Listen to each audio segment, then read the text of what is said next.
Bienvenue dans Mamelles, où chaque récit de femme, chaque savoir, chaque transmission nous invite à questionner nos propres chemins, mais aussi à ouvrir nos cœurs, à ouvrir notre regard pour explorer de nouveaux horizons à travers une vision à la fois avant-gardiste et ancestrale de la maternité et de la féminité. Aujourd'hui, je vous laisse découvrir ma nouvelle invitée et plonger avec moi dans Mamelles. Bonjour Céline Marie, Bonjour Marion. je suis trop heureuse de t'avoir, vraiment. Je suis extrêmement ravie d'avoir en tout cas l'opportunité de faire ce premier épisode avec toi. Un premier échange, une première rencontre sur les réseaux, à nouveau sur Instagram, mais je remercie vraiment au final ce réseau parce qu'il y a des mauvais côtés, mais il y a des merveilleux côtés aussi, comme en tout cas à l'origine de notre rencontre, puisque tu m'as contactée, tu as commencé en tout cas brièvement à me parler d'un premier sujet, puis un autre est venu, puis encore un autre, et pour le coup, en tout cas, on va se réunir une première fois aujourd'hui, et puis une seconde fois, je le dis d'emblée, pour un deuxième épisode qui sera en tout cas plus axé aussi sur l'ouvrage que tu as créé, que tu as écrit. On pourra en parler aussi brièvement, en tout cas si tu le souhaites tout à l'heure, pour introduire notre deuxième échange. Mais pour l'heure, en tout cas, je voulais mettre la lumière sur la merveilleuse personne, la meilleure femme que tu es, à travers tes plusieurs casquettes. Peut-être on va pouvoir le voir à travers cet épisode. Dans un premier temps, j'ai pas envie en tout cas de te définir parce que je pense que c'est assez complexe pour le dire d'emblée. Vous comprendrez par la suite, mais je vais peut-être te laisser la parole dans un premier temps pour nous dire qui tu es, Céline Marie. Merci beaucoup Marion. C'est un grand honneur pour moi. J'ai tellement de gratitude pour toutes ces opportunités que me donne la vie, à commencer à me donner des espaces pour discuter des choses qui connectent toutes mes casquettes entre elles. Et ça, c'est une grande joie de pouvoir commencer à tisser des liens plutôt que de garder dans des boîtes séparées tout ce que je fais. Donc merci beaucoup pour ça. Effectivement, j'aime pas trop les étiquettes et je fais beaucoup de choses, alors c'est toujours un peu compliqué. Je pense que dans le fond, j'ai vraiment une âme d'artiste avant tout, même si c'est moins ce qui transparaît sur le devant du CV. Je suis volcanologue. Voilà, j'ai à peu près une quinzaine d'années de carrière de scientifique à mon actif. J'étais professeure assistante à l'université de Cambridge jusqu'à l'année dernière. J'ai habité en Angleterre pendant 9 ans et je viens de rentrer en France et je suis maintenant professeure au CNRS, basée à Aix-en-Provence. Donc ça, c'est ma casquette principale. C'est la casquette qui me fait manger, qui me fait vivre et qui me fait vivre des expériences exceptionnelles dont on va parler aussi plus tard et qui m'ont appris et amené à développer d'autres choses. Je suis professeure de yoga, j'enseigne le yoga depuis une dizaine d'années à peu près maintenant. Le yoga, la méditation, vraiment dans une pratique méditative, un vrai chemin spirituel. Le yoga a ouvert pour moi une manière de rester saine dans le monde scientifique qui peut être parfois très restreint du point de vue des grandes questions de la vie que j'ai toujours eues. J'aime bien dire que je suis en anglais que je suis une enseignante de la terre parce que profondément c'est ce que j'ai été amenée à faire au fur et à mesure de mes recherches et de mes enseignements. C'est que je suis là pour parler de la terre et réfléchir comment on parle d'elle et recréer le lien avec la terre. Et ça au fil des années, j'en parlerai plus en détail tout à l'heure, ça va vraiment amener à commencer le travail avec le corps, avec les cycles menstruels et avec les femmes et à partager en fait cette sagesse cyclique qui est présente dans tous les niveaux du cosmos. Ça, j'en parle à mes étudiants de sciences de la Terre, y compris dans notre corps, et que quand on comprend le corps, on comprend le cosmos et la Terre et la nature et vice-versa. Donc je me suis formée avec la Red School, qui est une institution anglaise qui aide les femmes en fait à se reconnecter à leur créativité, leur signature unique de leadership et puis leur chemin spirituel, leur raison d'être en fait au travers de la pratique du cycle menstruel consciente et de la ménopause consciente. Ouais. Donc ça, on en parlera plus le prochain épisode. Ouais, mais et dans ce cadre-là, voilà, j'organise des ateliers, j'accompagne des femmes depuis en cercle aussi. Depuis plusieurs années, j'ai découvert la médecine des femmes réunies en cercle. Et voilà, je propose vraiment des ateliers pour commencer à introduire les femmes à cet outil qui pour moi a absolument changé ma vie et mon travail. C'est pour ça que je peux pas le dissocier. C'est pas une Bien casquette sûr. différente de mon travail. Je fais mon travail et ma carrière est ce qu'elle est aujourd'hui parce que j'ai pu me connecter vraiment à ce que profondément en moi mon être appelait à partager, aussi par la science et par l'enseignement. Voilà. Donc à mes heures perdues, je peins. Il n'y a pas beaucoup d'heures perdues. En plus, mon Dieu, mais ah non, mais oui, mais si, c'est vrai en plus. Mais c'est toi qui Donc as je pas. Attends, je peins. vais prendre là. Je l'ai là ton livre. Je vais le montrer tout de suite. Non, c'est pas toi qui as fait les illustrations. Non, ça c'est pas moi qui fais ces Voilà, illustrations, c'est Daniel Boudou-Fortuné qui oui, vient c'est bien ce que qui est j'avais vu. une artiste de Trinidad et Tobago qui fait des choses magnifiques et qui met en scène le corps des femmes d'une manière tellement pleine, riche C'est et magnifique. Ouais. puissante et sacrée. J'adore. Voilà. Ah ouais, vraiment Euh, magnifique. Bon, bah, de toute façon, comme ça, au moins, je l'ai montré. On en reparlera donc au prochain on l'aura tout à épisode. l'heure. Mais en plus, tu peins. Mais oui, une créativité totale. Voilà. Alors la peinture, c'est ce qui m'a toujours le plus motivée. J'ai commencé à 4 ans. S'il y a eu un fil conducteur, c'était ce contact créatif, même s'il y a eu des ruptures. Et puis j'ai découvert, on en parlera pendant le prochain épisode, ce que peut amener la pratique de peindre avec le sang menstruel Eh oui. dans une des pratiques d'honorer en fait le sang et ce que ça a complètement guéri en moi Waouh. Ok, c'est aussi. fort. On pourra en parler la prochaine fois. Ça a Il me été tarde déjà. voilà. Tout est relié, tu viens de le dire, et peut-être on va commencer effectivement. D'ailleurs, je t'avais interrogé, je me suis dit c'est pas commun d'avoir une volcanologue à mon micro, et je trouve que c'est encore plus riche en fait. C'est pour ça que j'ai toujours tout de suite été happée quand tu m'as dit que tu étais volcanologue. Je me suis dit waouh, la sagesse de la terre, c'est pas anodin, et au vu de ce que tu viens de décrire en fait de ta personne, de ta mission de vie, tout est relié. Donc commençons justement peut-être avec la richesse ou ce que tu as apporté, en tout cas, le fait de partir à la rencontre, de voyager, les découvertes que tu as pu faire au contact de populations peut-être plus justement connectées que nous à la nature, à la terre. Qu'est-ce qu'elles ont pu t'apprendre peut-être avec cette facette plutôt rituelle, à la fois sur les soins, la médecine traditionnelle et peut-être quelques anecdotes aussi reliées à ce qui nous unit aussi aujourd'hui, la maternité.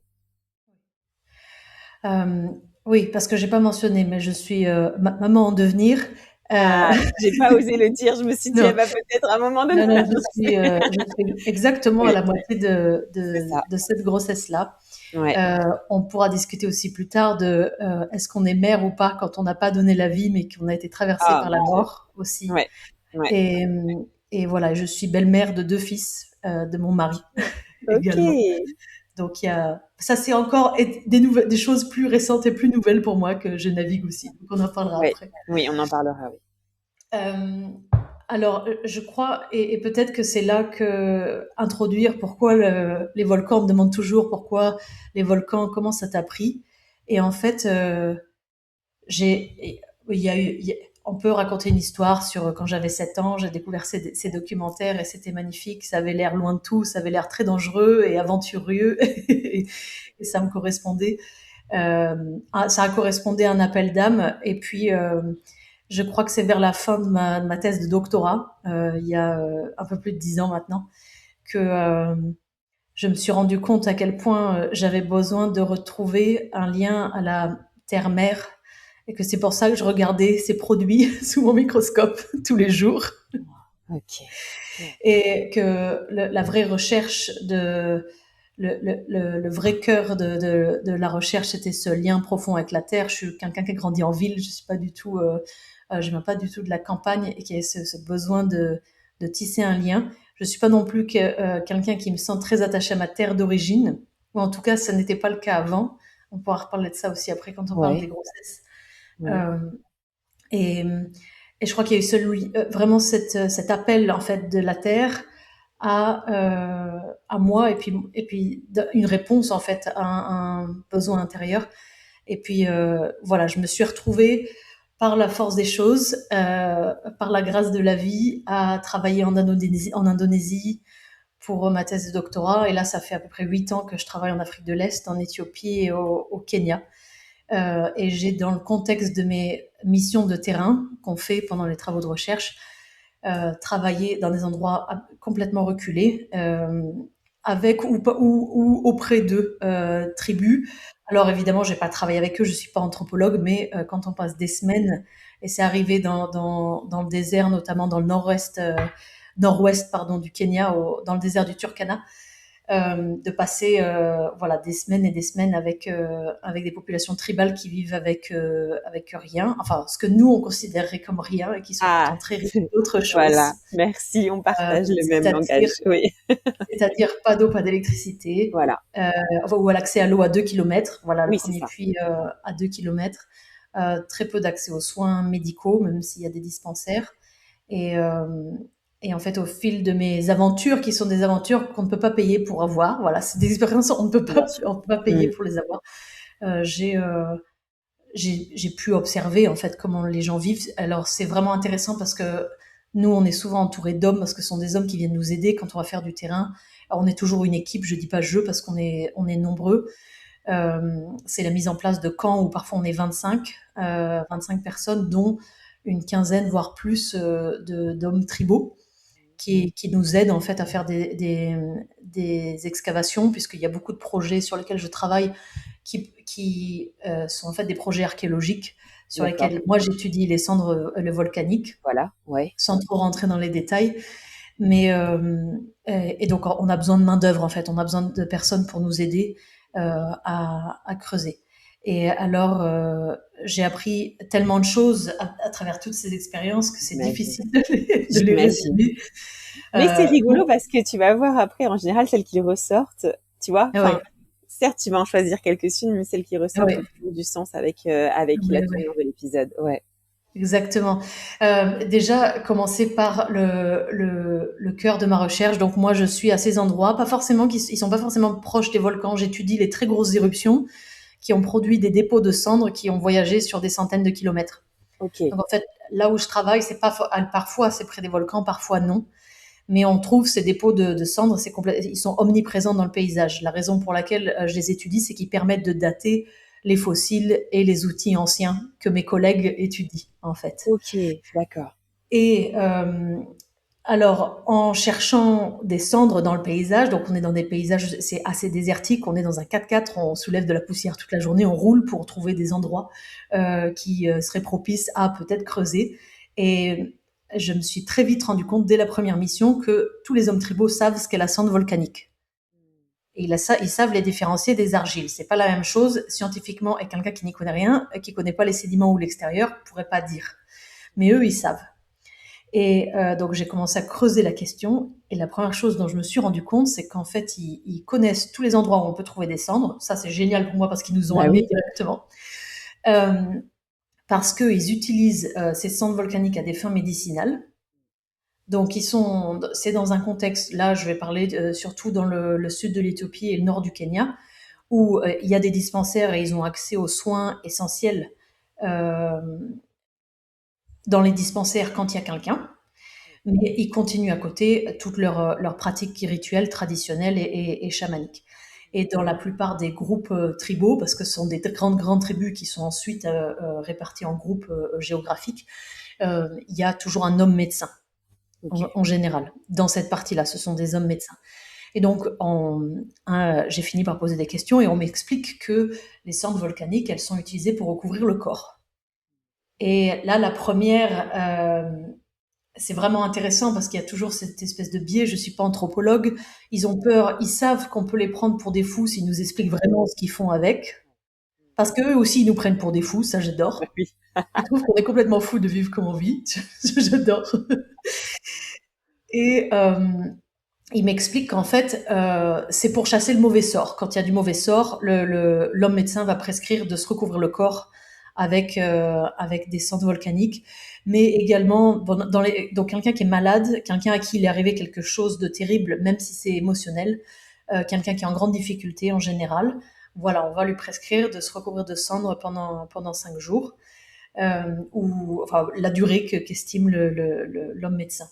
Et puis dans mes recherches après, parce que bon, c'est mon esprit, la déformation Bah oui. professionnelle, je n'ai Ça pas t'a pu me ouvert. cacher, je découvre que toutes les tribus de toute l'Afrique de l'Est, qui est remplie de volcans, utilisent les cendres pour plein de choses différentes. Donc, par exemple, il y a une tribu qui s'appelle la tribu de Karo, dans le sud de l'Éthiopie.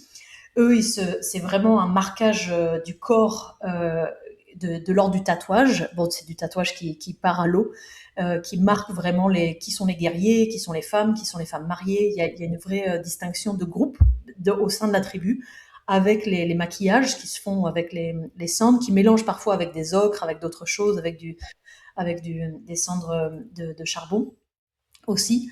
Et puis voilà, à des fins thérapeutiques, dont j'ai pas tous les détails. Évidemment, j'aimerais, c'est dans la suite de mes projets de recherche, avoir un ou une anthropologue avec moi pour déchiffrer en fait toutes ces pratiques, parce que je sais depuis toujours, ça a commencé quand j'ai travaillé en Indonésie, de voir que tout le soufre qui est omniprésent dans certains volcans là-bas, il est utilisé aussi à des fins thérapeutiques. Donc en fait, c'est fascinant, cette médecine de la terre. Pour moi, elle a commencé à être fascinante. Et je me suis rendu compte au fil de mes recherches que depuis 1876, je crois, les cendres volcaniques sont utilisées en homéopathie dans le monde occidental. Et qu'on peut commander en ligne des cendres de certains volcans en Islande. D'accord. Par exemple. Ça, c'est une chose qui a été essentielle, en fait, de me dire, ah tiens, en fait, d'ailleurs, ça a questionné mon travail, de me dire, bon, en fait, c'est pas anodin que moi, j'aille à cet endroit échantillonner leur pharmacie. Ouais. Et donc, de même qu'une de mes collègues archéologues un jour a dit, peut-être qu'on devrait demander à la Terre ce matin si elle est OK pour nous laisser trouver des outils anciens. Et je parle de nos ancêtres il y a 200 000 ans, ou plus. Et je dis, de la même manière, en fait, on devrait demander à ces personnes de la tribu si c'est OK qu'on emmène des cendres avec nous. Donc, ces réflexions sont en cours, et c'est une vraie démarche où il faut réfléchir vraiment à l'éthique du travail qu'on fait de ce côté-là. Et ça a amené un peu toutes ces réflexions. Après, il y a l'observation de comment sont les gens, et c'est vrai que malheureusement, on est très peu en contact avec les femmes, puisqu'on voit les hommes, on est dans un campement séparé. Les cases sont jamais trop loin. Les cases où habitent les gens, qui sont des cases en feuilles de palmier ou en terre, pour ceux qui ont plus de moyens. Donc, les femmes restent toujours à distance, d'ailleurs aussi, parce que les hommes et les femmes se mélangent pas forcément en fonction des endroits. Mais il y a un truc qui m'a choquée dès le départ, et partout où j'étais en Afrique, c'est cette espèce de force qu'il y a, et c'est pas de la force physique de femmes costauds. Les femmes véhiculent quelque chose qui me semble que nous, dans l'Ouest, on n'a pas. Et ça, vraiment, je me suis dit, mais qu'est-ce qu'il y a, en fait? Qu'est-ce qu'elles vivent qui fait à quoi elles sont connectées, auquel nous, on n'est pas connectés. Et j'ai trouvé ça vraiment intéressant. Et je me disais ce matin en venant ici, parce que je vois que mon ventre commence à prendre la place et ma démarche est en train de changer. Et je me dis, tiens, je commence à marcher comme les Africaines. Et en fait, c'est une des premières choses que j'ai remarquées, c'est que ces femmes qui vivent dehors, qui marchent pieds nus, la plupart du temps ou juste en sandales, dans ces tribus, elles ont une démarche complètement différente, parce qu'en fait, chaque pas vient du mouvement de la hanche. C'est-à-dire, c'est pas un bassin bloqué qui avance avec avec le pied et le genou qui élancent la démarche, c'est hanche gauche devant, hanche droite devant, hanche gauche devant, hanche droite devant. Et donc, en fait, il y a cette espèce de rotation autour du temple, autour de la matrice. Oui, tellement. Et je me disais, comment elles font en portant 5 litres ou plus d'eau ou de charbon ou quoi que ce soit qu'elles ont sur la tête, en ayant cette rotation du bassin en permanence. Ça demande un ancrage vraiment puissant. Et moi, il me semble être tellement à côté de ça, même avec tout le travail que j'ai fait. Ouais. C'est très très fort, effectivement, ce mouvement. Et c'est vrai que j'ai fait un épisode il y a pas longtemps avec une kiné qui nous parlait justement de cela, et c'est ce qu'elle avait aussi observé. Donc vraiment, je trouve ça très fort. Et tu parles de cette force, donc à travers le mouvement, on peut dire physique ici aussi. Mais il me semble que tu m'as parlé aussi d'une force, donc tu l'as dit aussi, qui est tout autre, qu'on pourrait aussi ici nommer la résilience, une certaine forme de résilience. Je pense que ça serait intéressant aussi que tu nous partages effectivement cette anecdote que tu m'as parlé, en tout cas que tu m'as partagé à la suite effectivement d'un passage que tu viens de vivre aussi récemment, d'une épreuve que tu as vécue aussi récemment autour de la maternité, qu'on a vécu aussi toutes les deux. Donc Mmh. on est beaucoup en tout cas aussi à vivre, mais Ouais. sur cette force aussi mentale, cette résilience, qu'est-ce que aussi tu as pu observer chez ces femmes? Ouais. Il y a alors, je pense que d'être au contact de la survie à peu près en permanence, là, je parle d'une région où qui a quand même été très affectée par les sécheresses, plus ou moins, pas en continu, mais par épisode depuis les années 80. On se rappelle de la sécheresse dans les années 80 en Éthiopie, il y a eu énormément de morts de famine. Euh, donc, il y a quelque chose d'être très proche de la mort, en fait, qui clairement aligne quelque chose à l'intérieur pour les hommes et les femmes en général. Maintenant, il y a la réalité que les femmes, alors j'ai pas les statistiques pour de vrai exactes. On sait qu'en Afrique de l'Est, il y a un enfant qui meurt toutes les 3 minutes avant l'âge de 5 ans, des conditions d'infection ou de malaria, etc. Mais je pense que les femmes sont bien plus au contact de la mort parce qu'il y a plus d'enfants qui ne vivent pas. Et elles font certainement des arrêts naturels de grossesse comme nous, mais en plus, il y a beaucoup plus de morts infantiles, en fait, de morts néonatales. Et même si ça, c'est pas quelque chose que j'ai pu aborder avec aucune femme là-bas, on sent qu'il y a une réalité. Les conditions de vie sont dures, les rapports entre hommes et femmes, et je voudrais être assez délicate quand j'en parle parce que j'ai un regard très extérieur sans avoir pu en parler avec quelqu'un de là-bas. Mais les femmes font énormément de choses, de mes observations. Elles vont chercher l'eau, elles font à manger, elles font la maison, elles font tout le paillage autour des maisons, aussi pour protéger des bêtes. Et parce que ce sont beaucoup de populations pastorales, donc ils ont des troupeaux. Euh, et donc elles sont une énorme force de travail, on va dire, pour la population. Et à la fois, elles sont très précieuses parce que partout là où j'ai travaillé, ce qui conditionne la richesse d'un homme, c'est combien de filles il a. Ah, ok. Pourquoi? Parce que la richesse d'une famille est basée sur la taille de son troupeau. Et la seule manière d'acquérir du bétail, c'est de marier une fille. Et donc en fait, là-bas, c'est une bénédiction d'avoir une fille. Ok, très intéressant. Et peut-être une anecdote avant que je reparle de celle dont on avait parlé ensemble, qui m'est revenue en cours de route, parce que ça, c'était une des premières années où ça m'est arrivé, parce que ça m'a beaucoup aussi appris plein de choses sur moi-même. C'était qu'un jour, donc là-bas, pour demander au mariage, on offre du cheptel, enfin, on offre du bétail. Et on dit, bah, Bétail, je ouais. donnerai tant de chèvres à ton père. Ouais. Et j'ai eu une offre, j'ai eu une proposition de mariage la première année. Je le sentais venir. On m'a dit, bah, je t'offre, je donnerai 10 chèvres à ton père pour t'épouser. Et alors, moi, je me croyais touchée en disant, oh, c'est gentil, merci beaucoup. C'est quoi le taux normal? Et là, ils me disent 200 chèvres. Si la famille est riche, il faut plusieurs dizaines de vaches. Et si c'est très riche, avec 1 ou 2 dromadaires. Voilà. Et là, je me rends compte que ma valeur, du coup, intrinsèque est nulle. Et donc, en rentrant dans le débat avec cet homme-là qui nous a accompagnés pendant toute une semaine et à qui je lui dis, bon, tu vas voir peut-être qu'au bout de Il 10 va jours, tu vas revaloriser. changer d'avis. Tu vas voir ce que je sais faire. Et puis, au bout de 10 jours, je dis, bon, tu me donnerais combien de chèvres maintenant? Et il me dit, ben, peut-être 25. Il me dit. Je dis, mais pourquoi? Il dit, bah, ton cou, il est trop faible, tu peux pas porter de l'eau. Oh, Et tu sais pas construire une maison. Et tu ouais. sais pas construire un abri. Et qu'est-ce qu'il a dit? Toi, tu sais pas cuisiner. J'ai dit, non, non, attends, moi, je sais cuisiner et j'adore cuisiner. Il me dit, tu sais pas cuisiner que sans l'électricité. Eh Ah, je ouais, dis, ah, juste. ouais, ouais. Ah, j'adore. Ouais. Et en fait, j'ai trouvé ça a remis en question, notamment par rapport à la question du fait d'envoyer les filles à l'école là-bas aussi. Ah, ok. De ce qu'est la valeur de notre connaissance profonde.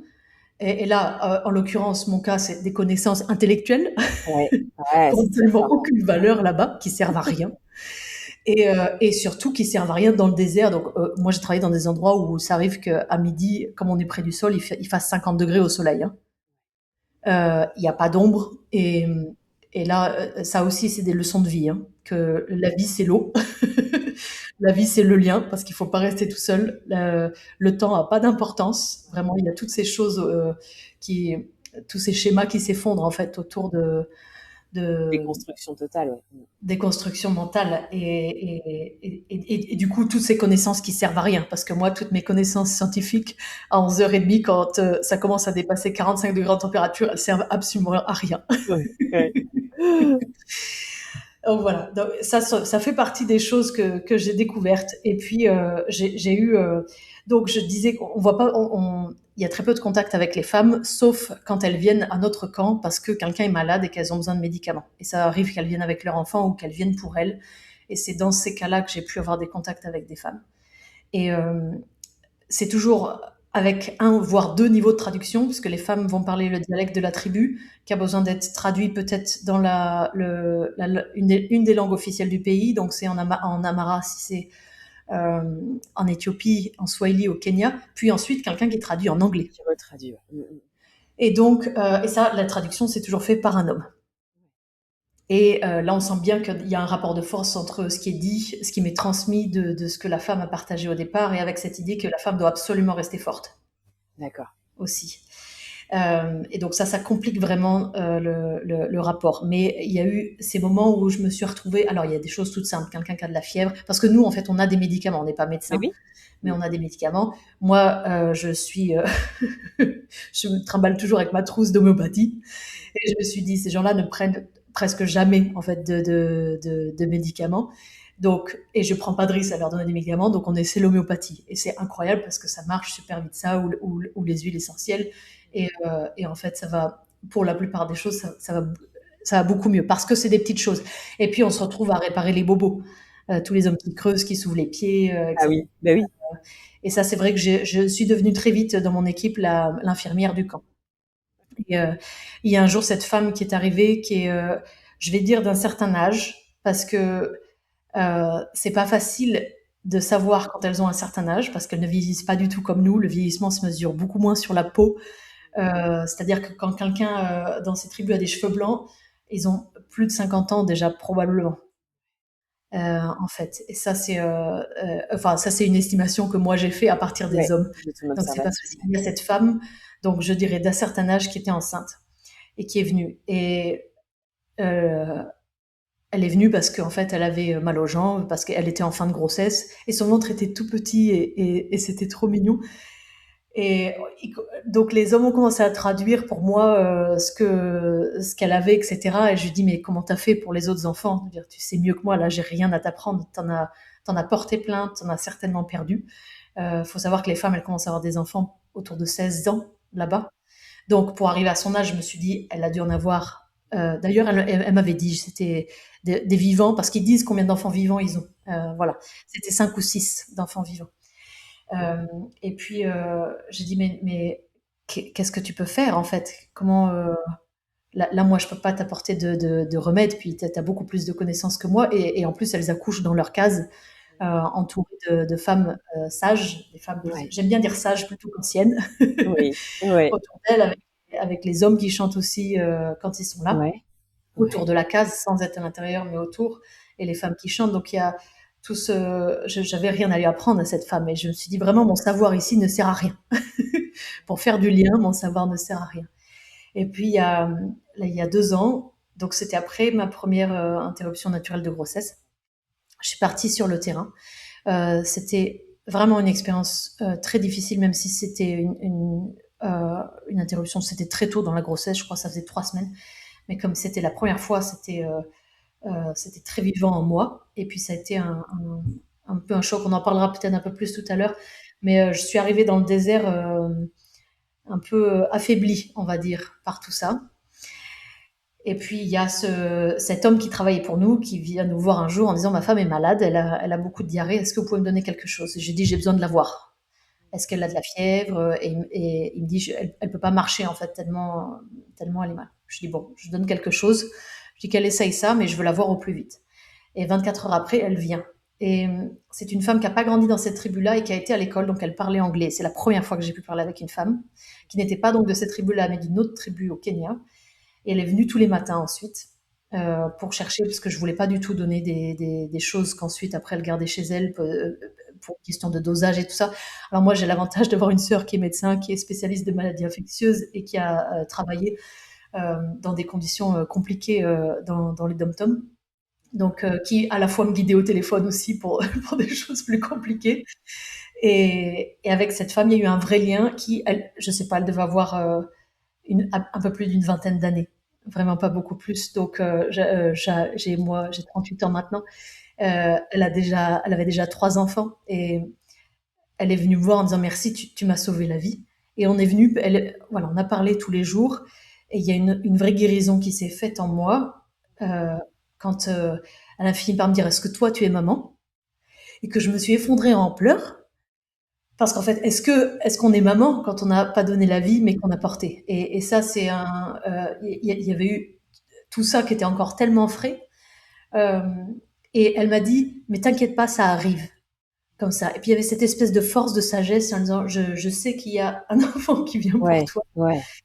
Et elle a dit parce que tu m'as guéri, alors Dieu va te donner ça. C'était quelqu'un qui était chrétien et c'était voilà. Et on a tissé ce lien tous les jours pendant 3 semaines sur le terrain. Et ça a été une vraie séparation de la lâcher et puis de savoir quelle était elle, son expérience d'accoucher de son dernier, où elle était dans une tribu qui n'est pas la sienne, qui est la famille de son mari, où elle parle pas la langue et où c'est très dur. Et à la fois cette joie de vivre immense. En fait, moi, vraiment ce que j'ai appris, c'est la joie de vivre qu'on porte en nous. Et peut-être que c'est valable pour tout le monde, mais si je vais parler de mon expérience de femme parce que je suis une femme, elle est indépendante elle peut être indépendante des circonstances dans lesquelles on est. Oui. Vraiment. Oui. Ouais.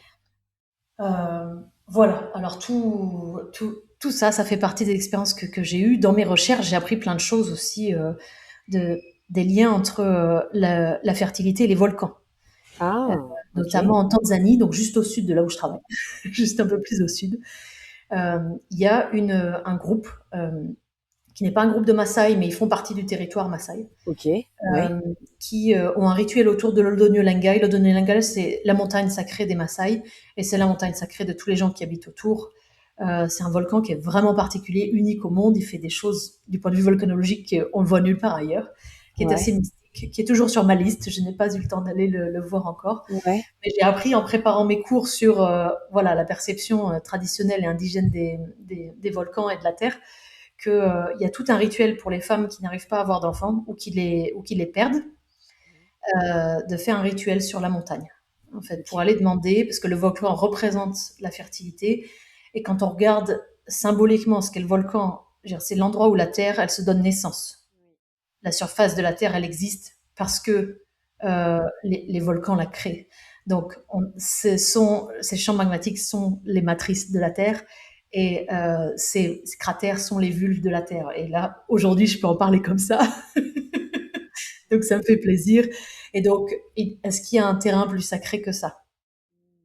Et moi, il m'a fallu des années pour me dire, mais oui, mais c'est pour ça que je suis ici. Mais oui. C'est pour ça que je fais ce travail. Wow. Et que dans beaucoup de tribus, en fait, pour beaucoup de tribus ou de populations qui vivent, on va dire, plus traditionnellement, le volcan est un lieu sacré qui est la maison ou une entité divine elle-même, en fait. C'est ça. Ouais. Comme c'est le cas à Hawaï, voilà, il y a la déesse Pelé J'allais dire. qui est connue, voilà. Oui. J'ai interviewé Lena Sato qui a donné naissance effectivement à Hawaï et qui a vu la déesse Pelé justement lors de sa naissance, sa première naissance à domicile. Incroyable, c'était magique. Wow. Ouais, c'était très fort. Incroyable. Ouais.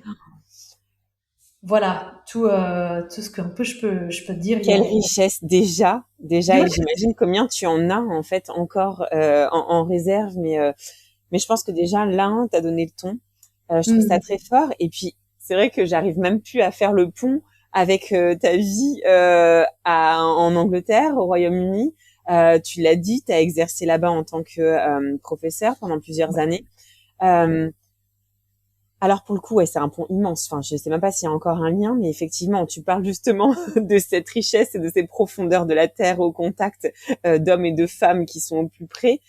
quel a été justement, alors là on va parler vraiment de maternité, quel a été en tout cas ce que tu as appris quand tu vivais au Royaume-Uni sur vraiment l'approche de la naissance, l'approche de l'accouchement, l'approche de la maternité aussi, et peut-être comment on prend soin des mères aussi au Royaume-Uni, avec je crois peut-être un changement ces derniers temps que tu pourras aussi nous porter ici.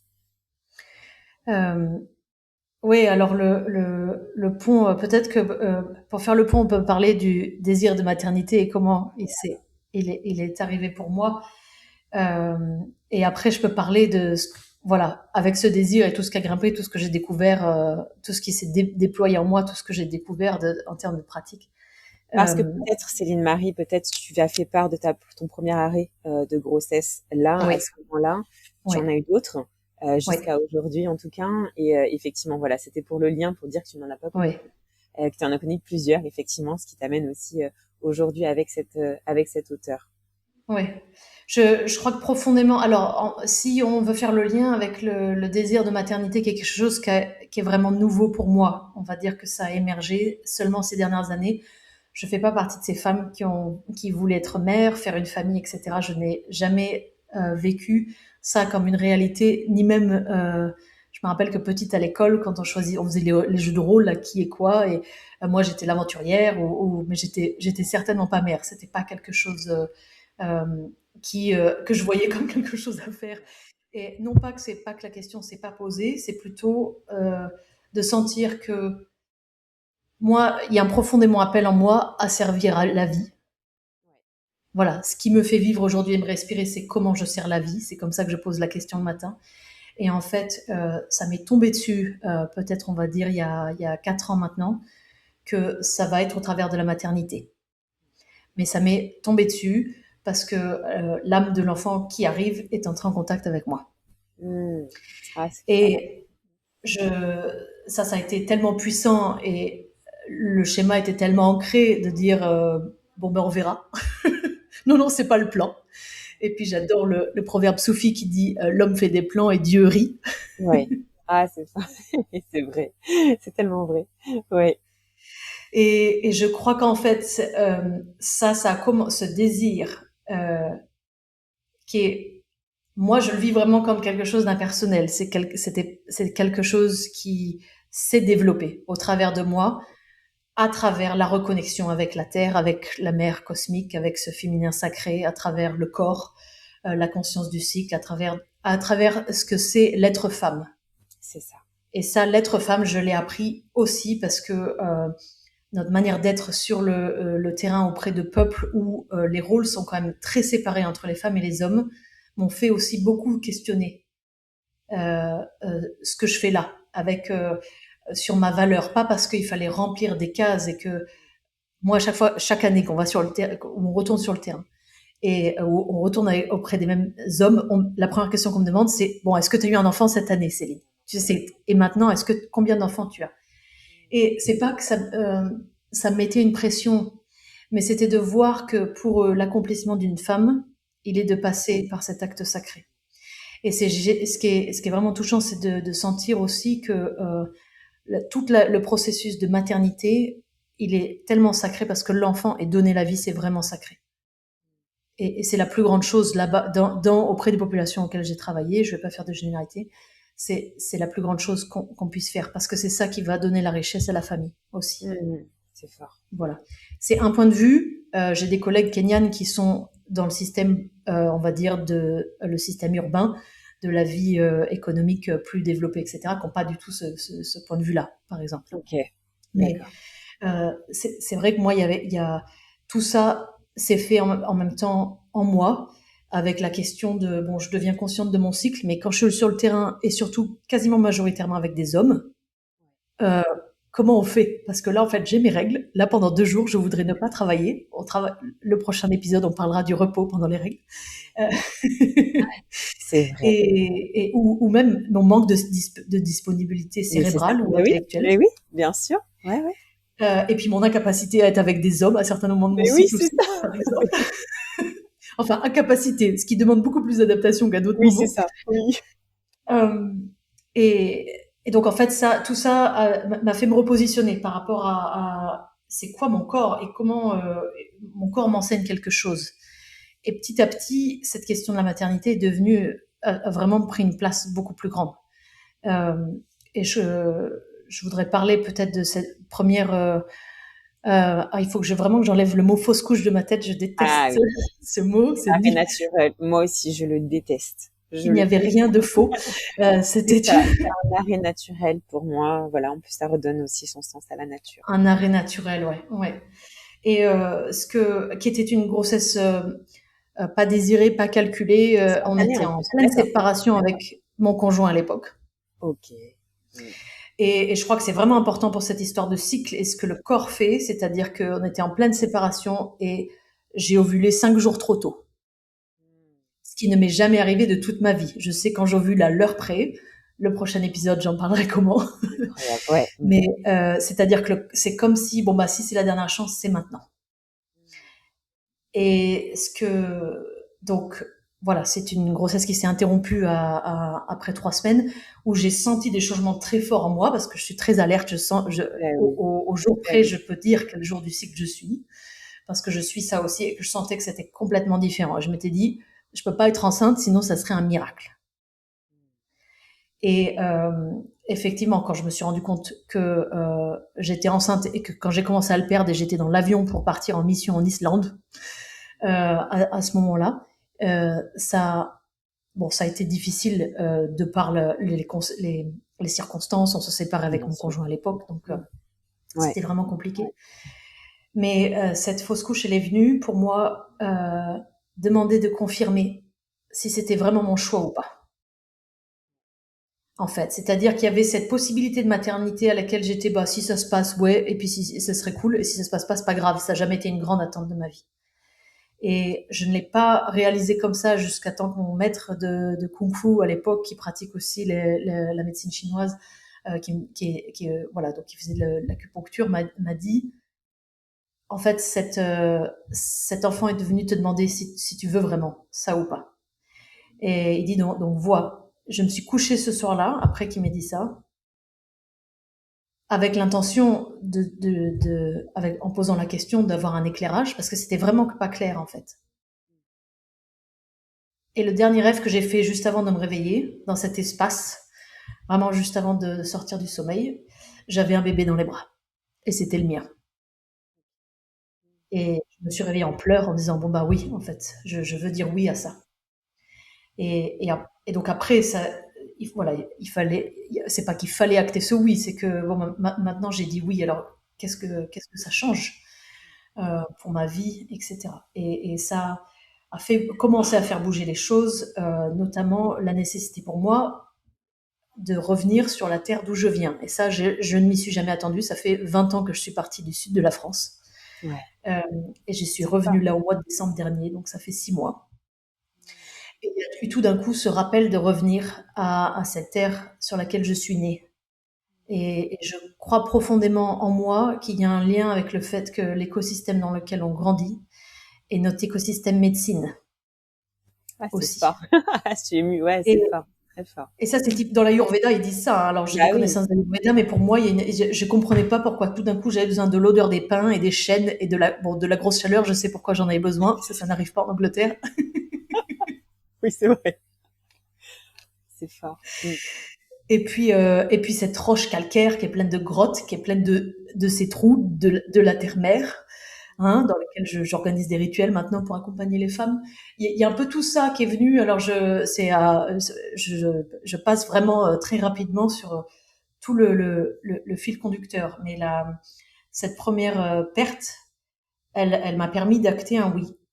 Et puis à la fois, elle m'a réveillée vraiment, alors que je me sentais déjà hyper connectée à mon cycle et au pouvoir intérieur du temple. J'appelle la matrice le temple. Je déteste le mot utérus enfin, c'est pas qu'il est affreux, il est ce qu'il est, mais c'est une matrice, un endroit où la vie apparaît. Et c'est aussi un endroit où la mort apparaît.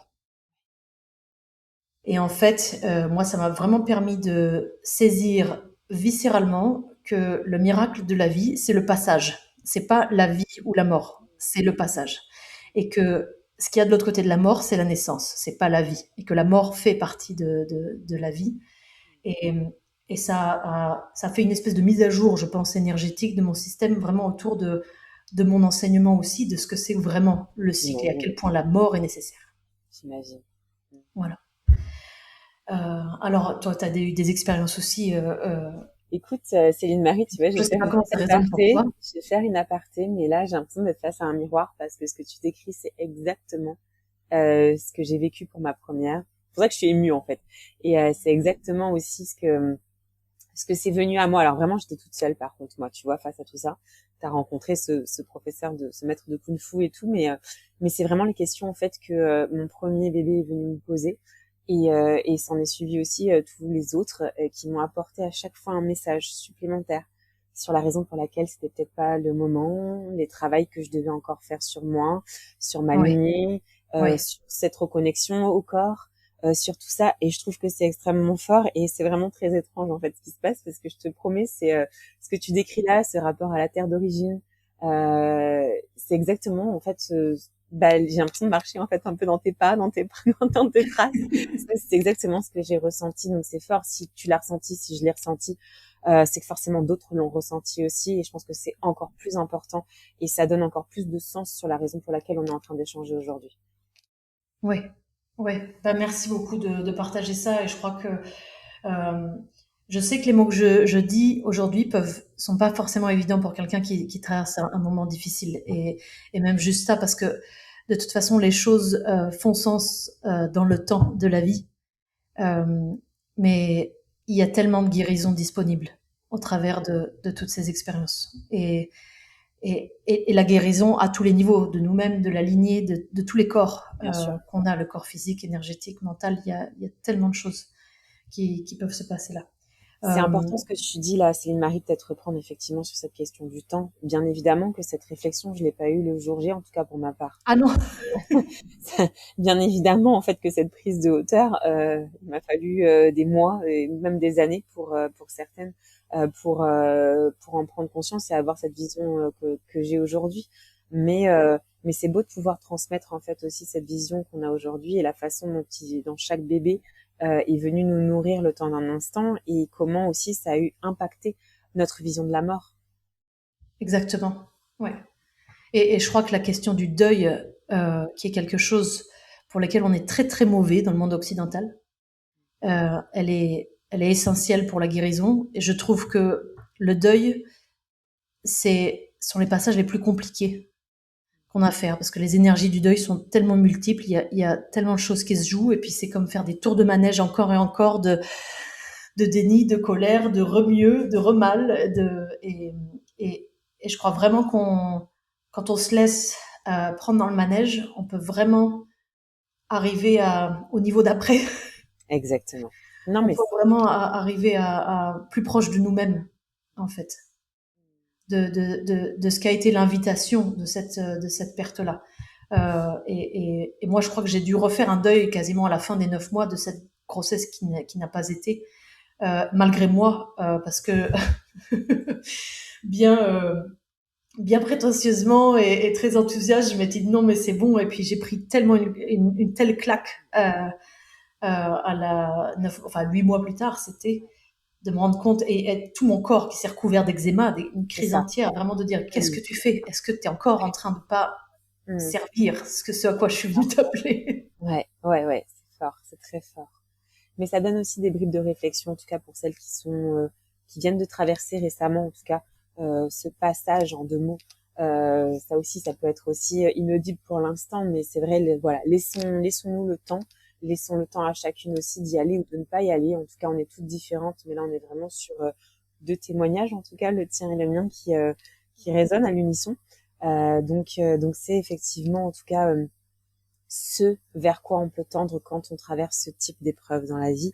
Et en Ouais, plus, regarde, tu es, et comme je le suis aussi, finalement porteuse d'espoir, puisque cette graine, en tout cas, elle est en nous. Tu portes la vie aussi ouais. actuellement. Tu as presque 5 mois aux portes des 5 mois de grossesse. J'ai eu 2 enfants par la suite aussi, et comme quoi, on peut aussi, en tout cas, porter espoir et voir la lumière aussi de cette façon-là. Ouais. Oui, ça demande vraiment d'embrasser ce, ce côté obscur de la force de la vie qui est le féminin sacré, qui est d'accepter de ne pas avoir de réponse. Exactement. Et ça, je crois que c'est vraiment très dur. Ça demande de faire confiance à l'inconnu dans un système où on n'a pas vraiment de place. Il y a très peu d'endroits facilités, en fait, pour faire ça. Et moi, Alors je peut-être sais. pour faire le pont, justement, Céline Marie, avec justement Ouais. en tout cas le morceau de vie que tu as passé au Royaume-Uni. Comment Ouais. au Royaume-Uni est-ce que tu as été accompagnée justement sur ces arrêts naturels de grossesse? De quelle manière? Et Ah, comment justement tu as été suivie? Je pense que ça peut être intéressant aussi d'en ah parler. bah c'est très clair, il y a eu absolument aucun suivi, puisque de toute façon, il n'y a.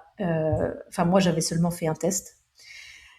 Et c'était pas un test c'était pas une prise de sang. Au Royaume-Uni, actuellement, ce n'est pas possible de voir le médecin en consultation sans avoir parlé à un standardiste qui décide de si l'appel en fait ou la gravité entre guillemets de la situation mérite qu'un médecin prenne son téléphone, parce que si jamais il y a consultation, c'est d'abord par téléphone.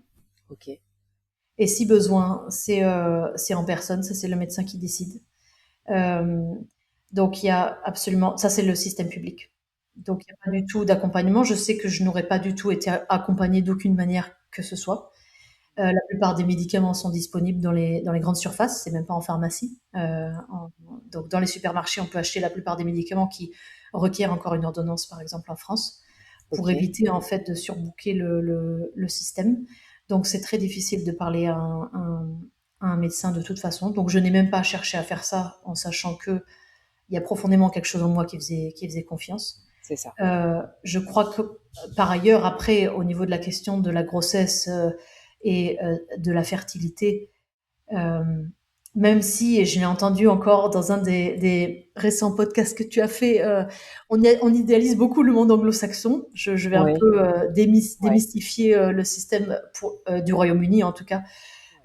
Pour l'instant, je ne sais pas ce qu'il en est ailleurs, mais alors, il y a une réalité que l'accouchement physiologique, la grossesse et l'accouchement naturel en, en Angleterre est bien plus soutenu. En tout cas, c'est pas un choix qui est décrié, ce que j'entends qui est le cas en France. Euh, Moi, j'ai beaucoup de mes amis qui ont eu l'intention qui ont accouché dans l'eau ou avaient l'intention d'accoucher dans l'eau à domicile ou pas. C'est-à-dire que c'est possible à la maternité d'accoucher dans l'eau et ils laissent la délivrance en fait du bébé et du placenta se Se faire faire dans l'eau. dans les maternités là-bas. J'ai des amis qui ont eu des très belles expériences en maternité en Bien sûr. Angleterre, tout dans l'eau. Elles avaient une pièce pour elles. Et je sais que aujourd'hui, c'est en train de devenir compliqué. Et je sais aussi qu'il y a des amis qui avaient cette volonté d'accoucher à la maison et pour qui ça ne s'est pas fait parce qu'en fait, il n'y a pas de. On va dire que la préparation à l'accouchement, elle est quasiment inexistante. Ok. En Angleterre. Mm. L'état actuel, et ça a beaucoup changé, hein, mais Ouais. l'état actuel des choses, à l'hôpital de Cambridge, qui est le quatrième hôpital le plus réputé Ouais. d'Europe, Ouais. euh, il y a 3 ateliers en ligne de préparation à l'accouchement. Voilà, un Ok. sur la Waouh. grossesse, un sur l'accouchement, un sur l'allaitement, Ok. qui sont en ligne. Ok. C'est Super ça qui est mis à intéressant. disposition. Et donc, en fait, ce que j'entends au travers maintenant de ma propre Mm. préparation, Eh oui. c'est que ça ne suffit pas pour faire Bah, bien face sûr que non. à la surprise de la première fois. En tout Bien cas, sûr. j'ai beaucoup d'amis qui ont eu un premier accouchement vraiment très difficile, voire catastrophique, Ok. voire traumatique, Traumatique, ouais. et un deuxième accouchement magnifique à la maison, dans l'eau, etc. Ok. Donc il y a quand même des problèmes. Enfin, en tout cas, on va dire que le système est comme le système de santé est en train vraiment de se démanteler. Euh, Ça devient problématique aussi. Mais par ailleurs, euh, j'ai des amis, je pense, qui ont eu des enfants plutôt 10, 12 ans, qui ont Ouais. accouché à la maison sans problème. Sans C'est aucun. juste que l'accouchement à la maison est beaucoup plus fréquent Ouais. et donc qui n'est pas une idée farfelue. Voilà, c'est ça. Ce qui n'est pas vraiment C'est pas la ce que, marmoutier. les observations que je fais autour de moi maintenant que je suis en France. Ouais. Toi, avec cette grossesse en cours, euh, quels sont tes choix, en tout cas, de naissance et comment tu as eu, en tout cas, la possibilité de pouvoir être mise en contact? Alors, je sais pas, tu es sur Aix-en-Provence. Je sais pas trop au niveau de l'accouchement à domicile s'il y a pas mal de sages-femmes qui accompagnent l'accouchement à domicile dans le sud ou pas, ou si c'est la même galère que qu'au nord, ou qu'à l'ouest, ou qu'à l'est. Euh, Alors, moi, ce qui a été clair pour moi depuis le début, c'est que si j'ai qu'un seul désir autour de l'accouchement, c'est que je voudrais être dans l'eau. À un Ok. moment, je voudrais être dans Ah, l'eau. ça t'appelle Voilà. très fortement. Ça, Ok. pour moi, il y a quelque chose qui est très clair, c'est un espèce de pacte avec l'enfant à venir. Avec l'élément de l'eau. Il y a moi, je suis un poisson. J'ai besoin il y a quelque chose pour moi où là, je suis chez moi en sécurité dans l'eau. Et bien que je sais qu'il va me falloir que je me défasse de ces notions de sécurité à un moment ou à un autre, mais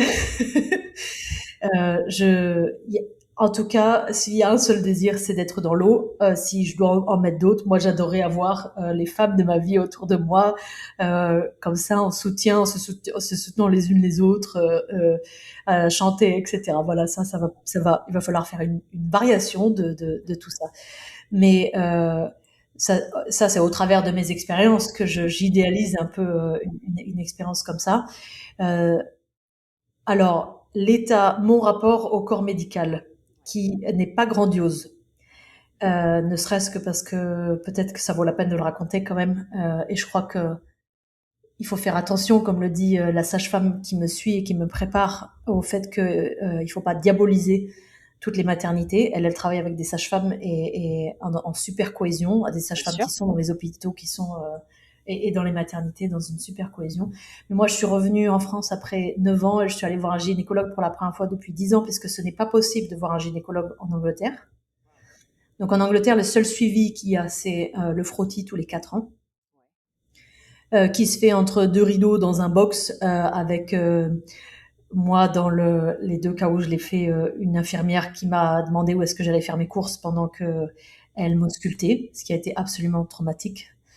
Euh, et je suis allée voir un gynécologue donc pour la première fois depuis 10 ans et c'était un homme parce que je voulais voir quelqu'un assez rapidement parce que je sentais que mon cycle, à cause de toutes mes voyages et les allers-retours et l'installation, etc., s'essoufflait un peu hormonalement et que je voulais juste faire un bilan sanguin en fait. Et ce gynécologue qui est apparemment un grand ponte de la PMA dans la région, qui vient de s'installer dans un nouveau cabinet qui était donc disponible, a été extrêmement méfiant quand je lui ai parlé de moi. Ça fait 10 ans que j'observe mon cycle avec ma température, avec mes sécrétions vaginales, avec mon cycle d'une manière générale au jour le jour. Je sens mes ovulations. Et plus j'en savais sur mon corps, plus je l'ai senti en défense, en fait, de quoi que ce soit. Et il a été presque, voilà, je suis allée le voir pour le demander, pour faire un bilan hormonal, et il est parti en disant, enfin, quand on est parti, il nous a dit, bon, bah, vous, amusez-vous bien, je m'occupe de votre fertilité. Là, et vraiment, c'est encore une fois, alors moi, j'ai pas eu des bonnes expériences avec les médecins d'Angleterre parce qu'on peut pas les voir, parce que j'ai fini, il y a un an avec des gros problèmes à l'hôpital parce qu'en fait, personne n'avait pris au sérieux des problèmes de peau que je commençais à avoir. Et là, j'arrive en France et mon premier contact, ça va pas du tout. Et c'est venu un peu confirmer alors, je me méfie parce que j'ai eu d'autres expériences aussi ailleurs, et avant, où je me sens pas du tout en sécurité par rapport et d'autant moins maintenant, je suis très sensible et qu'il y a quelque chose de la sacralité du corps qui aujourd'hui, je ne tolère plus qu'elle soit bafouée ou minimisée de quelque manière que ce soit.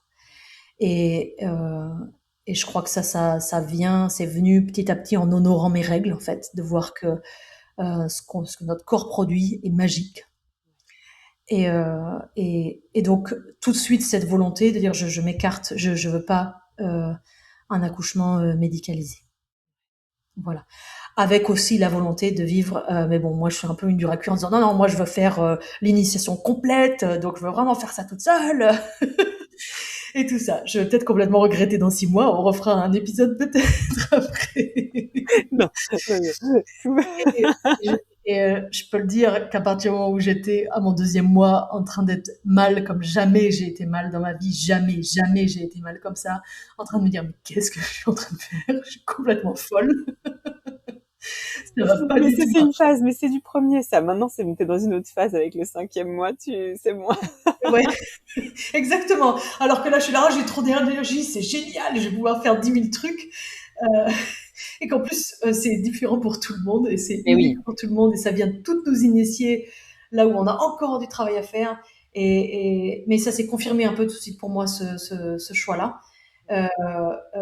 J'avais aussi, alors j'ai fait 2 arrêts naturels de grossesse avant cette grossesse-là, d'affilée, c'est-à-dire que les 3 derniers cycles, voilà, que j'ai eu, j'ai été enceinte. J'ai vécu ces arrêts naturels de grossesse beaucoup plus facilement parce qu'il était très clair pour moi que c'était du nettoyage.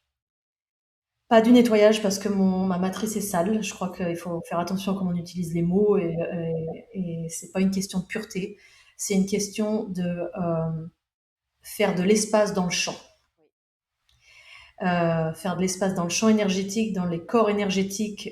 Je sens profondément que la rencontre avec chaque homme laisse un impact sur le corps et que pour faire la place à un nouvel enfant, et en tout cas pour moi, à cet enfant, il fallait faire le ménage. Voilà, pas parce que c'était pour un peu enlever toutes les couches de choses qui ne servent plus. Et cet appel aussi à, bon, maintenant, il faut que tu t'ancres vraiment ici. Et c'est là, cette grossesse-là qui tient. Cet enfant-là qui s'est accroché, puisque moi, ce sont toujours des embryons, donc ils ne se sont pas accrochés.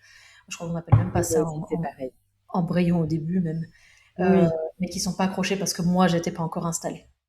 Et à partir du moment où j'ai posé mes valises, au mois de janvier, ça y est.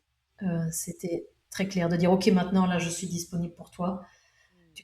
Et en même temps, me rassurer sur le fait que j'avais vraiment peur. Enfin, il y avait une partie de moi qui doutait de ma fertilité parce que on entend tellement de choses sur après 5 ans, c'est impossible.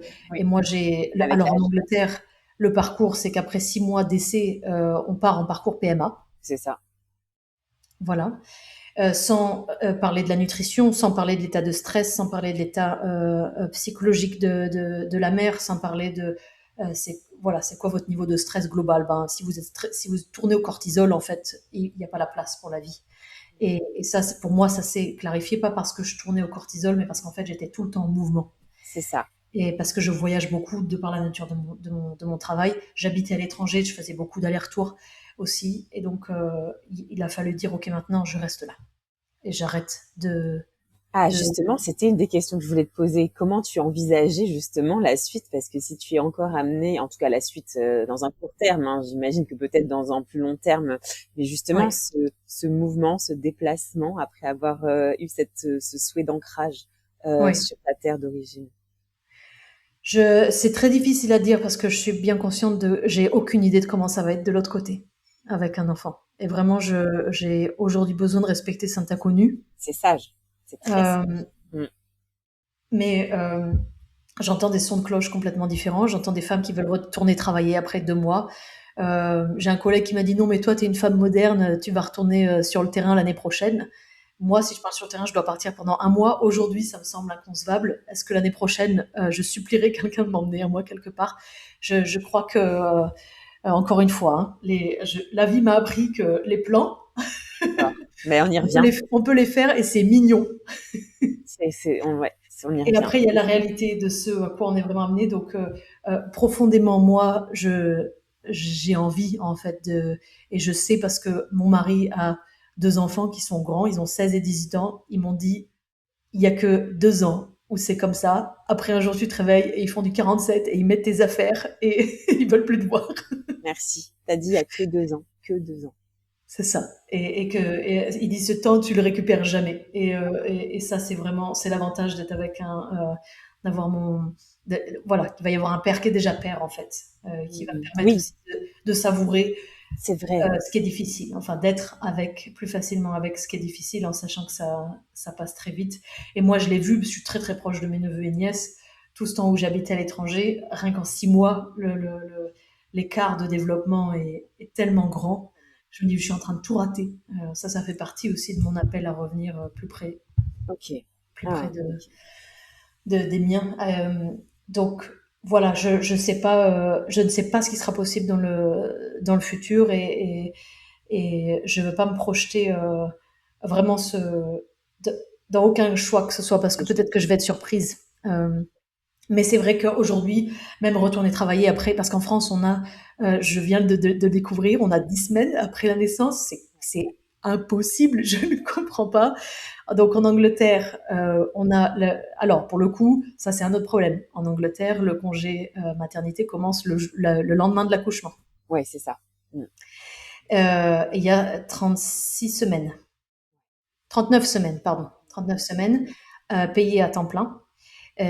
Enfin, payées à salaire plein. Ensuite, c'est possible de prolonger de 3 mois à 60%. C'est ça. Et donc, en fait, moi, la plupart de mes amies se sont arrêtées de 9 mois, voire elles ont ensuite pris un congé parental des 3 mois pour faire un an. Sachant que le système, c'est pas, les crèches, ça coûte beaucoup plus cher que de gagner sa vie, que de gagner un salaire pour la plupart des gens en Angleterre. Donc, en fait, les femmes s'arrêtent pendant un an. Là, quand on m'a appris, je dois retourner bosser en janvier, je me suis dit, mais pas du tout. Mais c'est incroyable. Je ne sais pas comment on va faire, mais on va pas faire comme ça. Ouais. Alors, je me réjouis d'apprendre qu'on a maintenant 2 mois de plus, Oui. à partager ou pas avec le conjoint dans des conditions salariales qui sont pas le 100%. Ouais. Mais déjà, c'est déjà en plus. C'est un mieux. Et vraiment, moi, je me vois pas. Une collègue qui m'a dit l'autre jour, elle est partie 2 semaines en mission pour son premier enfant et elle a raté ses premiers pas pendant cette mission-là. Et je me dis, bon, ok, ces moments, j'entends qu'ils sont tellement précieux, ils sont tellement épuisants et aussi durs, et je pense initiatiques comme tout le reste avant. Exactement. C'est très fort. J'ai beaucoup d'admiration pour les femmes comme toi d'ailleurs qui développent en fait finalement une manière d'être et de travailler qui permet de faire ces ajustements, parce que j'imagine que pour toi c'est pas simple. Il y a cette flexibilité. Il y a cette flexibilité, puis c'est encore une fois un véritable choix en fait.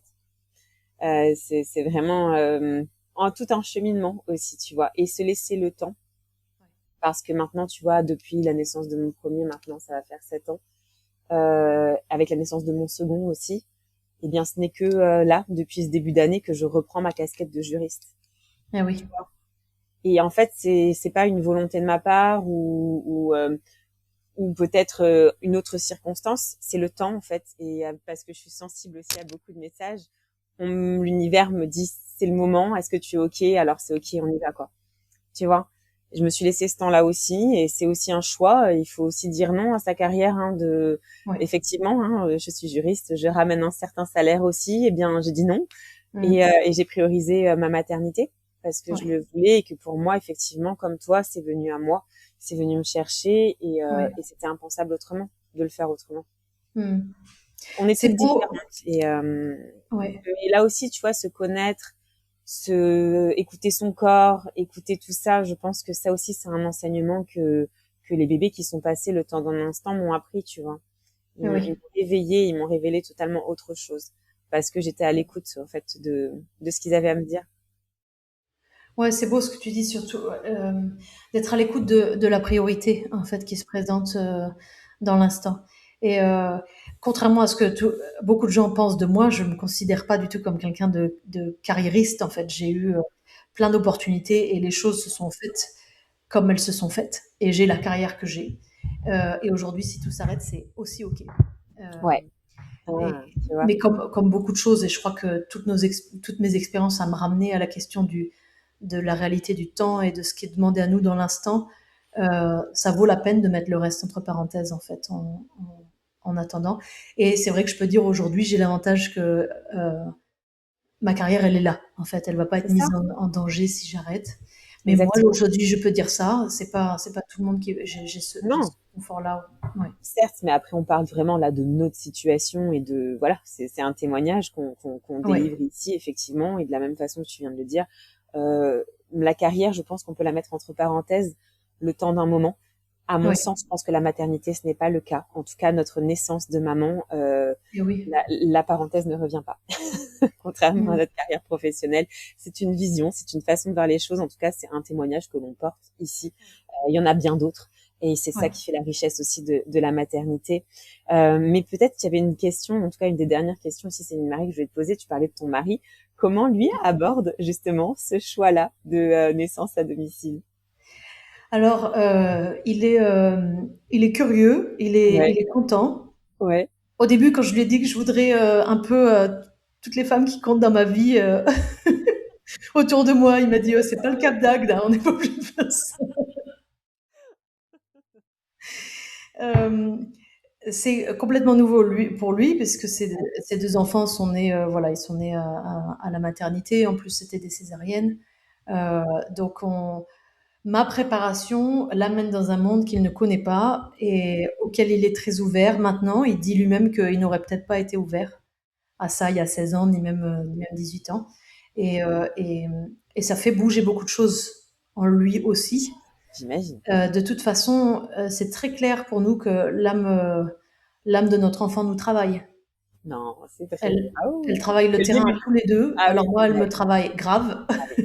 Ah, tu m'étonnes. Et le premier trimestre, elle va vraiment travailler au corps. Euh, Ça a été vraiment très, très initiatique aussi, ça. Et je crois que pour lui, ça vient travailler, en plus d'une question d'une paternité, une nouvelle paternité, C'est et ça. de Exactement. comment est-ce qu'il va pouvoir vivre cette paternité qui va commencer, on l'espère différemment, parce qu'encore une fois, j'aimerais beaucoup aller accoucher à la maison et peut-être que je finirai à l'hôpital. Je fais complètement confiance à la sage-femme qui me suit, qui est super d'ailleurs. Il y a très peu de sages-femmes dans les départements, il n'y en a pas dans le Vaucluse. Il y en a 2 dans les Bouches-du-Rhône, 2 dans le Var qui font de l'accouchement à domicile. Donc elles sont très très chargées, mais elles sont là et très disponibles et surtout en contact entre elles. Moi, je suis fascinée par ce réseau de sages-femmes qui, en France, suivent une vocation qui est de quasiment de l'ordre, j'aime pas le mot activiste, mais elles doivent Elles sont s'accrocher contraintes, profondément en à ce fait, qu'elles croient. d'en devenir, bien sûr. Oui. Et les échanges qu'on a avec elles, elles, et puis on a rencontré d'autres sages-femmes aussi qui ont fait, en tout cas dans leur carrière, de l'accouchement à domicile, sont profondément, en fait, je trouve déroutant, dans le sens où j'ai l'impression que ces femmes qui voient naître la vie une fois par semaine, voire plus, euh, dans des conditions qui sont les conditions naturelles. Je n'ai pas rencontré de sage-femme qui travaille pour l'instant, donc je ne peux pas parler Oui, pour ça, mais en maternité, ouais. euh, il y a quelque chose d'un voile qu'on ne peut pas porter devant elle. C'est-à-dire qu'elle parle directement à une partie de nous qui a besoin d'être vue et ça vient vraiment nous chercher. Et ça, je crois que ça fait partie de la préparation aussi, en fait, et pour l'enfantement et de tous les Bien sûr, enjeux qu'il va y avoir à ce moment-là. bien sûr. Toi, tu as eu l'expérience de faire un Ah oui, accouchement à domicile, mais l'autre était dans un milieu l'autre était en médical, non? maternité, le premier en plein confinement en 2020. Oui, Mais j'avais déjà, en tout cas, cette volonté, ce souhait. Donc, j'ai fait la majorité du travail, en fait, à la maison. Et je ah suis oui, arrivée à la maternité. On était encore à l'époque où les pères étaient interdits de rentrer. Et en fait, je me suis mis dans la bulle et encore une fois, toujours guidée et protégée oui, par Serge, oui, oui, mais par grand en tout cas. Et en fait, 2 heures après, Nathan est arrivé de manière physiologique, dans une puissance extraordinaire. Je n'ai oui. absolument rien eu. Mm. Aucune souffrance, c'était extraordinaire. Donc, comme quoi, il y a des récits qui sont très très beaux et magnifiques aussi en maternité, Oui, mais la préparation est de guise en tout cas. et oui, Elle oui, est bien sûr. indispensable, indispensable. Et je pense véritablement enfin en tout cas, on ne peut pas y aller comme on peut parler de certaines femmes qui accouchent dans des tribus qui sont voilà très reculées et tout. Aujourd'hui, c'est pas possible pour nous de le faire ainsi. On se Oui, oui. prépare, alors de la façon dont on le souhaite, mais on doit se préparer. Et le chemin que tu montres à travers ton témoignage, comme mon témoignage, comme tant d'autres, c'est que c'est un véritable cheminement. Et la naissance reste mystérieuse, quoi qu'il en soit. Oui, ouais, ça c'est le cheminement vers le grand mystère, vraiment. Exactement. J'ai l'impression, enfin moi à ce stade-là, je peux dire, j'ai l'impression de marcher et au fur et à mesure, parce il y a eu une espèce de cap là qui s'est passé, c'est juste ces derniers jours dans mon expérience même de mon corps, Ouais, je euh, vois. où il y a, je suis en train de rentrer dans quelque chose. Et en fait, je lisais que Françoise Dolto avait dit qu'au 5e mois, elle avait senti vraiment l'âme de son enfant venir et à partir de là, être là. C'est Et ça. qu'il y avait eu une autre grande transition vers C'est 7 mois. Et total. je crois qu'il y a, ça demande tellement de présence. Et là, je me suis rendu compte, il reste plus que la moitié. Et je me sens pas du tout prête. Et à la fois, je sais très bien qu'on on n'est jamais prêt. Non, mais en fait, tu vois, moi, l'accouchement à domicile m'a appris une chose, en tout cas, enfin, réveillé en tout cas quelque chose, que c'est que j'avais une confiance absolue, absolue dans Ouais. le mystère. Oui. C'est-à-dire que je savais, comme tu l'as dit, on n'a aucune certitude sur le fait, est-ce qu'on va accoucher à domicile, est-ce qu'on va terminer en maternité, est-ce que ça va Ouais. être compliqué ou pas. Cette question, elle m'est jamais apparue, en fait, sous le prisme de l'inquiétude ou de l'insécurité. Mhm. Mais j'avais une confiance absolue dans le mystère, Ouais. dans ce grand mystère, en fait, qu'est la naissance. Et Mhm. j'étais sereine, en définitive, du début à la fin. Ça s'explique, je ne sais comment, Magnifique. mais je n'avais aucune insécurité. J'avais une confiance aussi absolue en ma sage-femme, mais Ouais. surtout en moi, en fait, et en ce bébé, et sur ce mystère de la vie. Mhm. Je savais que quelle que soit la façon dont l'accouchement allait se passer, c'est que ça devait se présenter à moi de cette façon-là. Je m'étais préparée dans tous les cas, donc il n'y avait pas d'autre. Mhm. Mais je devais passer par ce passage-là, quoi qu'il en Ouais. soit. Peut-être que les arrêts de grossesse m'ont amené à penser comme ça aussi. Je crois que ça fait partie de l'initiation, en fait, de savoir qu'on est soumise au mystère et au pouvoir de la vie, qui est le pouvoir de la naissance et de la Et mort de la mort, exactement. aussi. Et je crois que vraiment ça nous guide. Je me demande aussi, ce qui me vient en t'écoutant, c'est que on doit presque avoir c'est-à-dire la bulle de sécurité qu'il faut se Ouais, faire. totalement. Et la confiance qu'on doit avoir doit être d'autant plus solide que parce que moi je sais que dans les milieux traditionnels là où j'ai travaillé en fait euh, la femme à partir du moment où elle tombe enceinte elle va en parler à en général elle habite avec la famille de son mari donc à sa Ouais, belle-mère ouais, et aux femmes sages de de son groupe du groupe voilà du hameau dans lequel elle est et que ça reste secret vraiment absolument jusqu'à 3 mois. Ça c'est hyper important. Et ce fil conducteur d'être entouré par les femmes qui tiennent la lignée depuis le début, en fait, est vraiment important parce que tous les chants et la cérémonie qu'il y a autour de l'enfantement, elle vise à rechasser, à chasser les potentiels esprits mauvais qui vont se bien sûr, présenter en bien sûr, appelant les ancêtres. bien sûr. Et ça, je trouve ça magnifique. Je crois que c'est commun à vraiment plein de tribus C'est partout dans le ah monde. oui, oui, oui, oui, De toute oui, façon, quand la porte s'ouvre, bien sûr, il y a autant de lumière que d'obscurité qui peut rentrer. exactement. Et Ouais, que, en fait, d'avoir ce fil conducteur de la lignée, et pourtant, c'est pas des femmes de leur lignée, puisqu'elles sont de la lignée du mari. du Et mari, elles ouais, sont là depuis le début, en fait, pour tisser cette espèce de toile de c'est sécurité. fort. Mm. Et que nous, dans le contexte dans lequel on peut accoucher, alors en France, même moi aujourd'hui, ça me paraît inconcevable. Ça veut dire que les femmes qui accouchent à la maternité, elles se préparent avec quelqu'un, et puis quand elles arrivent à la maternité, c'est quelqu'un C'est quelqu'un d'autre. d'autre, Et au exactement. bout de 12 heures, c'est encore quelqu'un d'autre. C'est ça. Alors j'entends qu'il y a des sages-femmes qui restent, et oh, il faut être tellement solide. Mais oui, mais c'est ce que je disais encore. J'étais en conférence, tu vois, il y a 2 jours, et c'est ce que j'étais en Oui, train de dire à quelqu'un qui me parlait du projet de naissance. J'ai dit, mais en fait, le projet de naissance, tu peux même pas le donner à ta sage-femme qui va te suivre tout le long parce que tu sais même pas si elle sera là le jour oui, de oui. ta naissance. Ouais. Et ça, c'est complètement discousu, ça paraît complètement irréel. Il y a vraiment quelque chose à faire là-dessus, mais bon, je sais pas si un jour on pourra en tout cas avoir, ou peut-être un groupe, en tout cas 2, 3 sages-femmes qui nous permettent de ne pas arriver en terre inconnue pour celles qui Ouais. choisissent de donner naissance à la maternité. Et oui, oui. Ouais. C'est un vrai sujet. C'est un vrai sujet et cette toile que l'on tisse de sécurité, elle est extrêmement précieuse. Et comme tu l'as dit, on la retrouve dans de nombreuses cultures, dans de nombreuses populations, tribus à travers le monde. C'est très précieux en Ouais. fait. C'est vraiment précieux et ça demande aussi à conscientiser la sacralité de ce qu'est que de créer la vie. Et de toutes les dimensions Mm. que la création de la vie, en tout cas de Ah la oui. délivrance de la vie, ouvre. Mais oui, tellement.